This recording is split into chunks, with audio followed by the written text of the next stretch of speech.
કૃષ્ણ ભગવાનને વિનંતી કરી અને કહે છે કે હવે તું આવ ને તો તારું બધું પોસાય, પણ તારે રહેવું અહીંની જેમ જોશે. કે કાનુડા વિચારજે ફરી અવતરતા.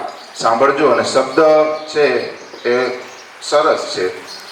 શા માટે અત્યારનો અને ત્યારનો જમાનો અલગ છે? કોઈ કાવ્ય રજૂ કરતું હોય તો તમે તાળીઓ ન પાડો તો આ બધાને એમ થાય કે મારા પ્રેક્ષકો ખારા મળ્યા હોત ને તો સારું થાત. આમાં કાંઈ ખબર નથી પડતા એટલે મારા કાવ્યના કોઈ શબ્દો છે મારું માન નથી રહેતું. એટલે કાનુડા વિચારજે ફરી અવતરતા કે તારા નખરા આવે બધાય પોસાય એમ નથી.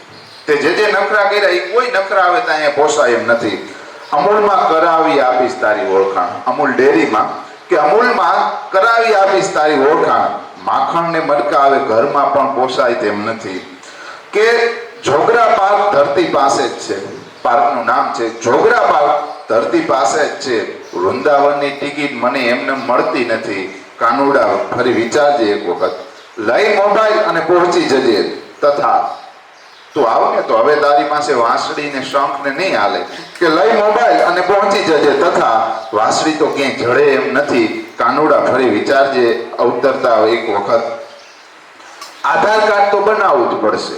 અત્યારે તમે જોતા હશો કે બધું પ્રૂફ જોઈએ એમ. આધાર કાર્ડ તો બનાવવું જ પડશે. આમ હજાર નામ હવે ચાલતા નથી. કે કાનુડા વિચારે ફરી અવતરતા કે તારા નખરા હવે પોસાય એમ નથી.